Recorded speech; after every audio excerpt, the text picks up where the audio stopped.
gusto venir a saludarlos aquí a la Universidad Iberoamericana. Veo que son muy jóvenes estudiantes de la carrera de Derecho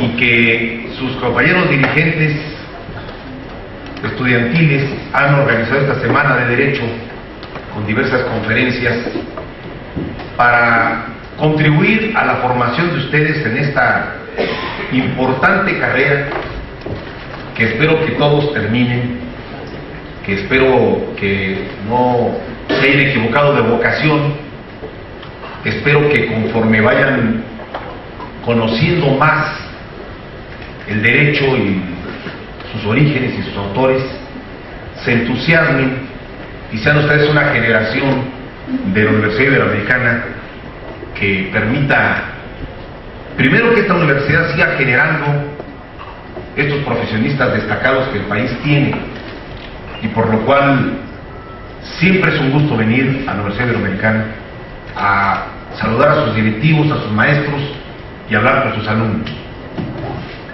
Me habían pedido que desarrollara el tema de política y derecho. Es un gran tema. La política, el derecho y la ética. Sin embargo, permítanme hacer un pequeño giro en mi exposición, porque quiero tocar con ustedes un tema que en este momento está muy actual en el Congreso mexicano por la reforma que se presentó, la propuesta de reforma que se presentó el jueves pasado en el Senado de la República, y que hoy una buena cantidad de medios de comunicación nacionales traen como una nota destacada, que es la propuesta de introducir en la Constitución la conformación de gobiernos de coalición por primera vez en el país. Y déjenme desarrollar el tema porque está íntimamente vinculado con el papel del Congreso, el Congreso que en el sistema democrático y representativo que tenemos es uno de los tres poderes: Congreso bicameral con Cámara de Senadores y Cámara de Diputados, un Congreso de equilibrio del Ejecutivo instalado en un solo hombre, el Presidente de la República, y junto con el Poder Judicial, cuya cabeza máxima es la Suprema Corte de Justicia de la Nación. Dejen hacer una pequeña exposición y luego entramos a dialogar, si ustedes gustan, con preguntas y respuestas. México vivió un largo periodo de un sistema de partido hegemónico, desde 1929 hasta el 2000, 71 años, en el que el régimen político mexicano cambiaba cada 6 años la presidencia de la República de unas manos a otras dentro del mismo partido. No había alternancia de partidos porque había un sistema, un régimen que permitía que un solo partido, el PRI, pudiera generar la renovación de los presidentes, porque el PRI fue un partido hegemónico que durante 71 años gobernó el país con un sistema presidencialista que permitía que, aun cuando la Constitución de 1917, propuesta por el presidente Carranza y votada por los constituyentes, estableciera un régimen de equilibrio de poderes, en México durante 71 años no lo hubo. El poder de los poderes era el poder ejecutivo, el presidente en turno, primero Calles y luego todos los demás. Este régimen permitió que en México se gobernara con poderes constitucionales, pero también con lo que se denominó poderes metaconstitucionales. ¿En qué consistía esto? En este periodo del 1929 al 2000 del siglo XX, el presidente de la República era, además de las facultades que tenía en la Constitución, era el jefe del Ejecutivo y por lo tanto jefe de gobierno, al mismo tiempo jefe del Estado mexicano, con representación internacional reconocido por todo el mundo. También por disposición constitucional, lo sigue siendo, comandante supremo de las Fuerzas Armadas. Aquí en México el presidente dirige a las Fuerzas Armadas. Pero además de esto, de nombrar gabinete, de firmar decretos, de coordinar al gabinete presidencial, de tomar medidas de muy diverso tipo, aparte de las facultades constitucionales establecidas hasta la fecha, el presidente de la República tenía otras facultades metaconstitucionales. ¿Cuáles eran estas? Primero, era el jefe indiscutible de su partido, del PRI, durante 6 años. Al mismo tiempo, como jefe de su partido, palomeaba, así se llamaba en aquel tiempo, palomeaba las listas de senadores y de diputados de su partido, cada 3 y cada 6 años. Él determinaba qué personajes del PRI iban a la Cámara de Diputados y qué personajes a la Cámara de Senadores. Por si fuera poco, también designaba a los candidatos a gobernador de todos los estados de la República, además de designar al regente de la Ciudad de México. También era el jefe de los medios de comunicación. No se publicaba una nota en la prensa o en la radio o en la televisión que no pasara por el filtro de la Secretaría de Gobernación, donde estaba un secretario designado por el presidente de la República. Los periódicos tenían tal control que solamente podían comprar papel para hacer revistas y periódicos a una empresa del gobierno, Pizza Selma. El gobierno vendía el papel y a los periódicos que se portaban bien hasta se los regalaban. Y a los que querían hacer periodismo de oposición simplemente no les vendía papel y no podía salir ningún periódico. Era también al mismo tiempo el presidente una especie de jefe de facto de los empresarios del país. Para poder hacer negocios en México había que estar bien con el presidente. Si no, no había contratos de obra, si no, no había apertura, si no, no había autorizaciones, y por lo tanto cada empresario tenía que cuadrarse con el presidente en turno. Por si fuera poco todas estas facultades, cada 6 años el presidente en funciones en el 5º año de gobierno llegaba a la cúspide de su poder porque tenía en sus manos una decisión fundamental: designar a su sucesor. El presidente evaluaba, consultaba, medía su gabinete y un día decidía que fulano de tal debe ser el candidato de su partido a la presidencia de la República. Se lo comunicaba a su partido y todo el mundo acataba. Y en ese momento el poder del presidente empezaba a declinar cuando designaba a su sucesor. Un año después entregaba el cargo al candidato de su partido, que obviamente había ganado la elección, y por lo tanto se retiraba con la convicción de respetar las reglas del juego, que consistían en que un presidente lo era todopoderoso durante 6 años y luego se retiraba a no volver a hablar ni participar en política. Todo el poder sexenal y luego un retiro discreto a la vida privada. Esas eran las reglas del juego. Eran los tiempos en que el PRI tenía la mayoría absoluta de la Cámara de Diputados, tenía la totalidad del Senado de la República, tenía la totalidad de los gobernadores y al jefe de gobierno de la Ciudad de México. Había algunos diputados del PAN, del Partido Auténtico de la Revolución Mexicana, que ustedes ya lo conocieron, y del Partido Popular Socialista en la Cámara de Diputados. Un puñado. No pasaban de 20, 25 diputados entre todos, y los demás, 160, eran del PRI. Por lo tanto, el presidente gobernaba con todas las facultades constitucionales, con las facultades metaconstitucionales. En el Congreso no se legislaba. En el Congreso se aprobaban los proyectos que el presidente enviaba y que se redactaban en el jurídico de la Presidencia de la República. Senadores y diputados firmaban los dictámenes, se convertían en leyes y adelante. No había ningún equilibrio ni de poderes ni pluralidad en el Congreso mexicano. Esto empezó a cambiar en los años 70 del siglo pasado. Ustedes todavía no nacían en aquel tiempo.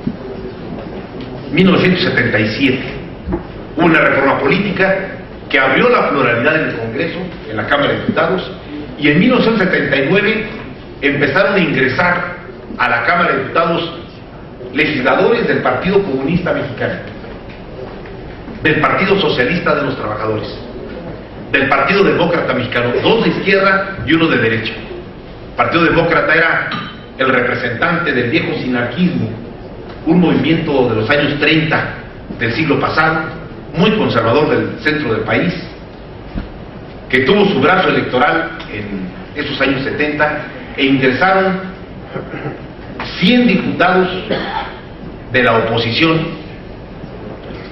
a la Cámara de Diputados. Pero el PRI seguía teniendo el control. Vino 1988 y por primera ocasión el PRI se vio en serios aprietos porque hubo una elección competida.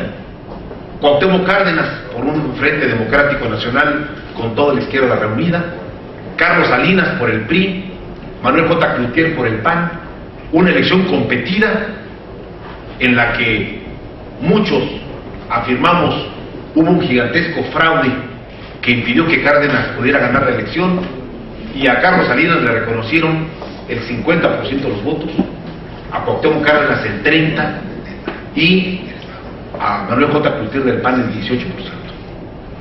Pero en esa Cámara el PRI obtuvo solamente 260 diputados contra 240 del conjunto de la oposición.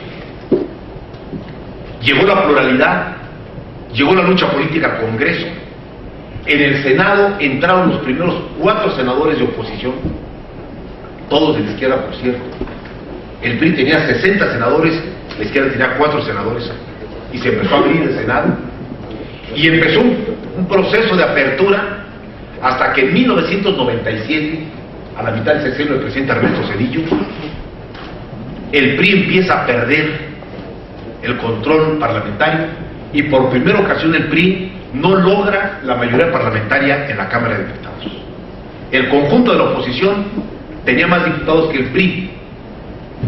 Para ese tiempo el PAN ya había ganado gobernaturas, ya había ganado Baja California con su primer gobernador, ya había ganado Nuevo León, se aprestaba a ganar más gobernaturas, y ese año la izquierda gana por primera ocasión la elección en la jefatura de gobierno del Distrito Federal, con Cuauhtémoc Cárdenas, y el PRI sin mayoría parlamentaria.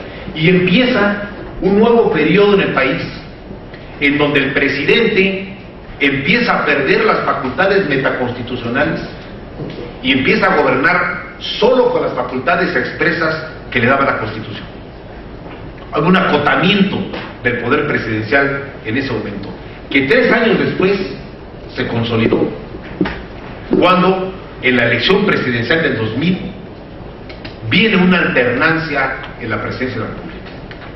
Después de 71 años el PRI pierde la elección y un personaje postulado por el Partido de Acción Nacional, Vicente Fox, es presidente de la República, con una característica: Fox es presidente, pero el PAN no logra mayoría parlamentaria ni en la Cámara de Diputados ni en la Cámara de Senadores, y empieza un periodo que ya lleva 12 años en donde 2 presidentes no tienen mayoría parlamentaria.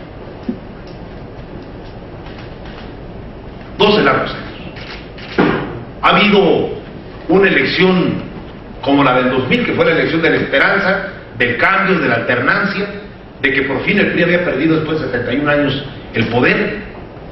Luego viene 2006, en una elección muy traumática, en donde el presidente Fox decide que él no va a permitir que la izquierda arribe el poder, y hay una elección muy competida en la que el presidente de la República interviene al viejo estilo, por cierto, de los regímenes presidencialistas, contamina la elección, desequilibra la elección, y el resultado es un encontronazo electoral de la cual todavía el país no termina de recuperarse. Felipe Calderón saca el 36% de los votos y el candidato de la izquierda el 0.56% menos. Así de cerrado estuvo la elección del 2006. Y otra vez el PAN, que logra en el Tribunal Electoral que le reconozca el triunfo a Felipe Calderón, no tiene mayoría en la Cámara de Senadores, no tiene mayoría en la Cámara de Diputados.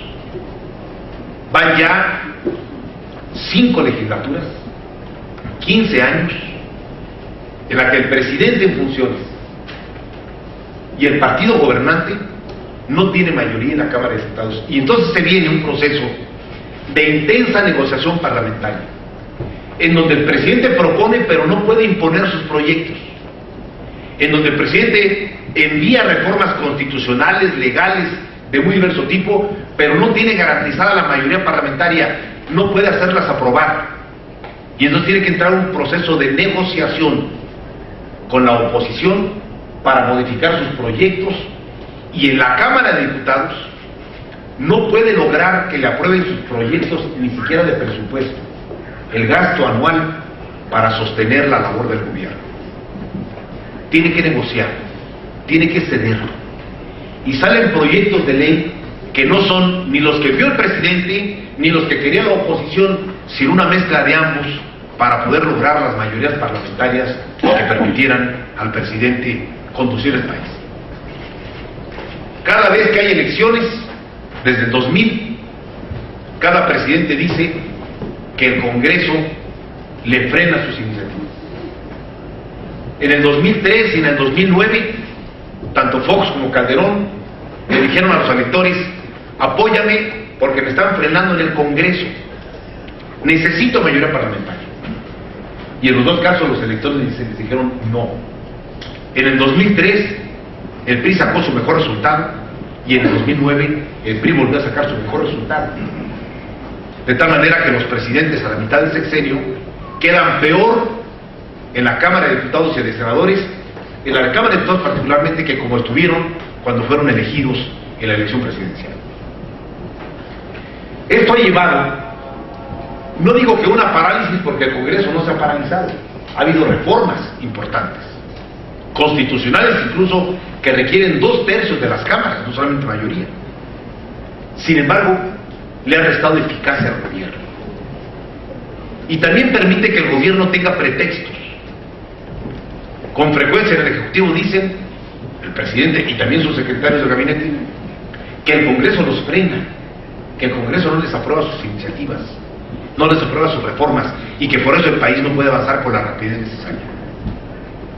Por eso, y dada la experiencia que hemos tenido ya durante 15 años en el país, dada la pluralidad que existe en la sociedad mexicana, hoy hay 2 posibilidades para quien vaya a ser el presidente de la República en julio del 2012. Una posibilidad que se está construyendo, por cierto, es tratar de regresar a la presidencia imperial, a la presidencia con facultades constitucionales y también con facultades metaconstitucionales. Una presidencia de control total, todos los poderes en manos del presidente, que decide, designa, hace, controla, coordina, dirige todo.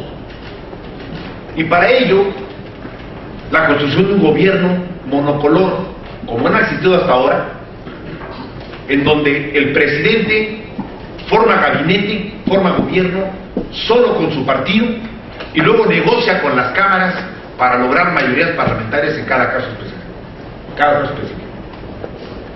La otra posibilidad es que en México abramos la vía opcional para el presidente en turno de conformar un gobierno de coalición.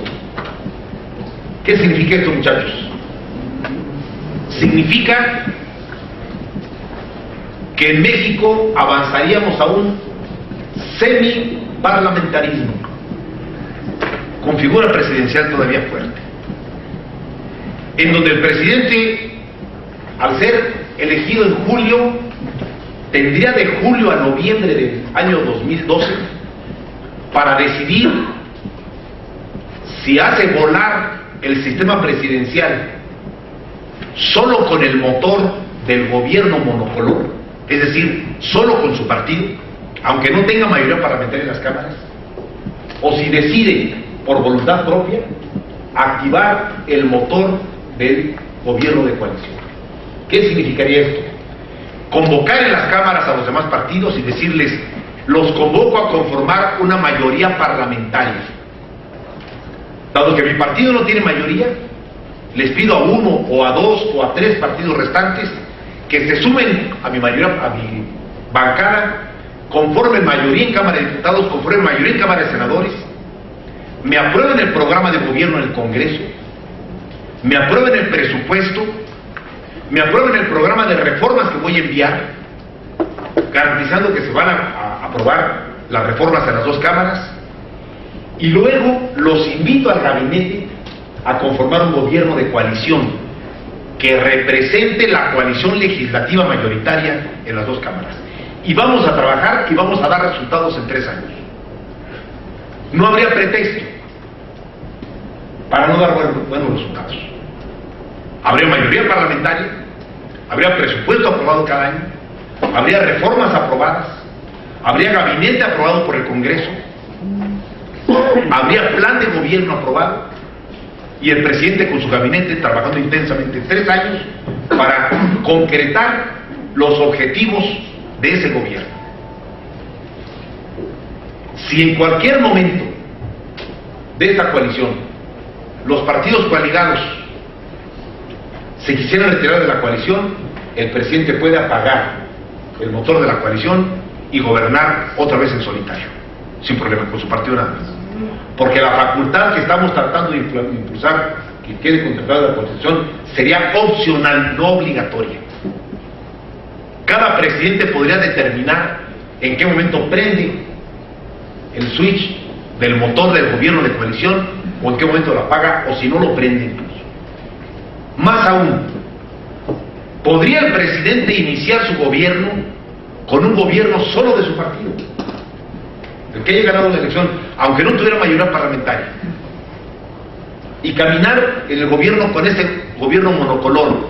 Pero si en algún momento hubiese una emergencia nacional, una situación económica grave, una situación de inestabilidad que le dificultara al gobierno conducir el país, en ese momento el presidente podría tomar la decisión de convocar al gobierno de coalición. Pongo un ejemplo, ojalá no ocurra, no estoy invocando, que en Estados Unidos se viniera una recesión terrible, que se nos cayeran las exportaciones, que se cayeran aún más las remesas de dólares a México, que la economía mexicana se estancara gravemente, más de lo que está, que el gobierno tuviera que empezar a hacer recortes presupuestales porque no hubiera dinero suficiente para sostener el gasto, como ocurrió ya en 1987 y como ocurrió en 1995 con 2 crisis económicas fenomenales, que hubiera una gran efervescencia social, que hubiera protestas por todos lados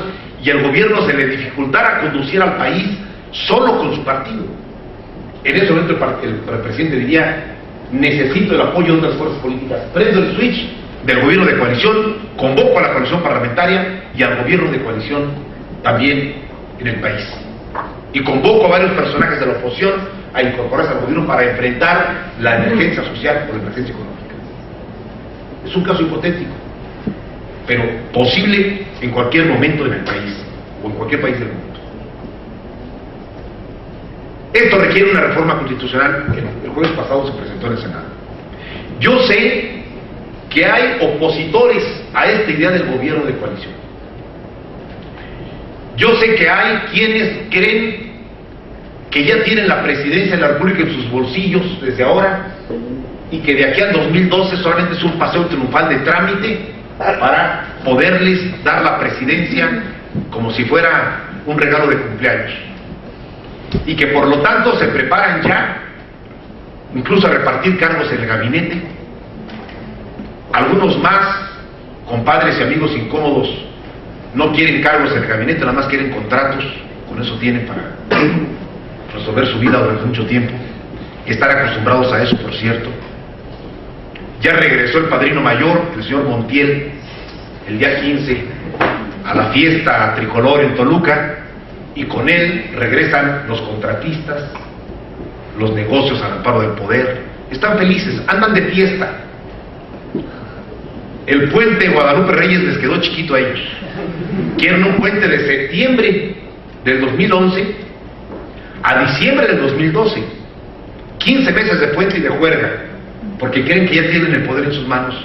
Ya no falta que se formalice en julio del 2012 para que regresen. Y quieren regresar a gobernar en solitario, por cierto, solitos, que no nos molesten. Y quieren tener mayorías parlamentarias artificiales en Cámara de Diputados y en Cámara de Senadores. Y si no tienen mayoría, dicen, no importa que no tengamos mayoría en las cámaras, nosotros sabemos cómo conseguirla como dé lugar. Por abajo de la mesa se pueden hacer muchas negociaciones con senadores, con diputados, para conformar mayorías. Hay un viejo maestro de ellos que se hizo famoso en los años 80 del siglo pasado. No sé si ustedes conozcan esa frase brillante de un político del Estado de México que decía: un político pobre es un pobre político, y la remachaba con otra frase: en política todo lo que se puede comprar sale barato. Como ven, era un filósofo de altos vuelos en esta materia. Bueno, pues esta escuela es la que pretende regresar en el 2012 a conducir el país, y por lo tanto no les importa si tienen mayoría o no tienen mayoría en el Congreso. Ellos creen que al regresar al gobierno van a poder arreglar todo, acomodar todo o comprar todo para gobernar en solitario. Pero mi impresión, mi convicción es que se están equivocando gravemente, que están en un espejismo, que quienes creen que solos van a poder conducir un país plural, diverso, con enormes rezagos como los que tiene México, se están equivocando. México requiere modernizar su sistema de gobierno. Necesita convocar coaliciones multipartidarias que le den sostén al gobierno y que puedan conducir programas viables para dar resultados. Se requieren nuevas mayorías parlamentarias para hacer reformas necesarias que el país requiere y que están atoradas. Y para ello, si los electores no dan una mayoría absoluta en las urnas, las fuerzas políticas podrían conformarlas en el Congreso y darle al país un sistema que en otras partes del mundo ya funciona, sobre todo en los regímenes parlamentarios. En Gran Bretaña, en Alemania, en España, no puede funcionar un gobierno que no tenga mayoría en el Parlamento. Bueno, en Brasil, el presidente Lula gobernó 8 años, 2 periodos de 4 años cada uno. Su partido logró llegar al 26% de los votos solamente en el Parlamento. No tenía mayoría en las cámaras del Congreso brasileño. ¿Qué hizo el presidente Lula?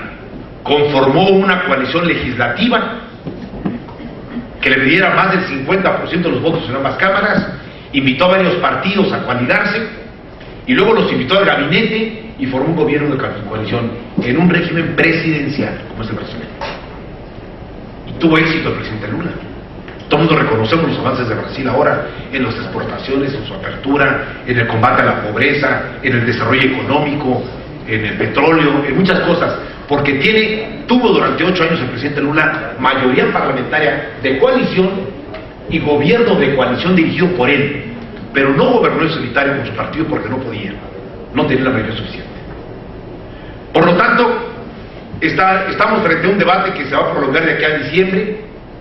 Van ustedes a ver muchos comentarios públicos en los medios de comunicación de quienes compartimos el gobierno de coalición y lo vamos a defender, quienes no lo comparten lo van a expresar, quienes lo van a combatir, quienes lo van a descalificar. Va a haber de todo. Y espero que aquí, en la Universidad Iberoamericana, sus maestros, sus conferencistas que van a ser invitados, también entren a este debate. México requiere modernizar su régimen político. La pluralidad ha permitido que México dé pasos adelante, pero han sido insuficientes hasta ahora. Cualquiera de los dirigentes o legisladores de los partidos políticos actuales que crean que la solución solo es quitar al que está en el poder para llegar él y cambiar todo, está rotundamente equivocado. México ya no es el país de un solo hombre, no puede serlo.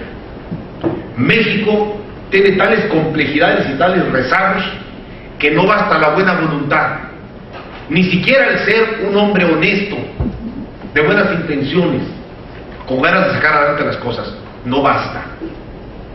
No basta demostrar habilidad política para estar en la presidencia de la República. Ya muchos presidentes lo han demostrado, con toda su inteligencia, con toda su capacidad, con toda su habilidad política, han sido incapaces de poder darle a México reformas y avances sustanciales que requiere desde el siglo XX. Y estamos ya en el siglo XXI, en el 2011. México no puede prolongar por demasiado tiempo su estancamiento económico, su sistema terriblemente deficiente en el terreno de la educación, su falta de crecimiento, de empleo, de capacitación, su sistema de salud, su falta de competitividad. Todos los rezagos que México tiene no puede prolongarlos por más tiempo, porque el mundo sigue avanzando, otros países siguen avanzando, y México no se puede quedar estancado. Por eso, entre otras cosas, requiere gobiernos más eficaces, más eficientes, más plurales, con mejores resultados, sin pretextos de que las cámaras los frenan y no les dan las mayorías necesarias para sus reformas.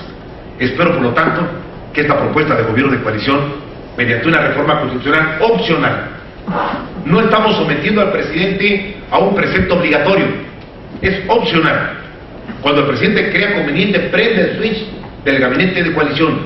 Si no lo prende o si no lo apaga incluso, pero que tenga un instrumento nuevo el presidente futuro, sea quien vaya a ocupar ese cargo en el 2012. Les agradezco mucho, muchachos, su atención, y con todo gusto entraremos a un periodo de preguntas y respuestas. Gracias.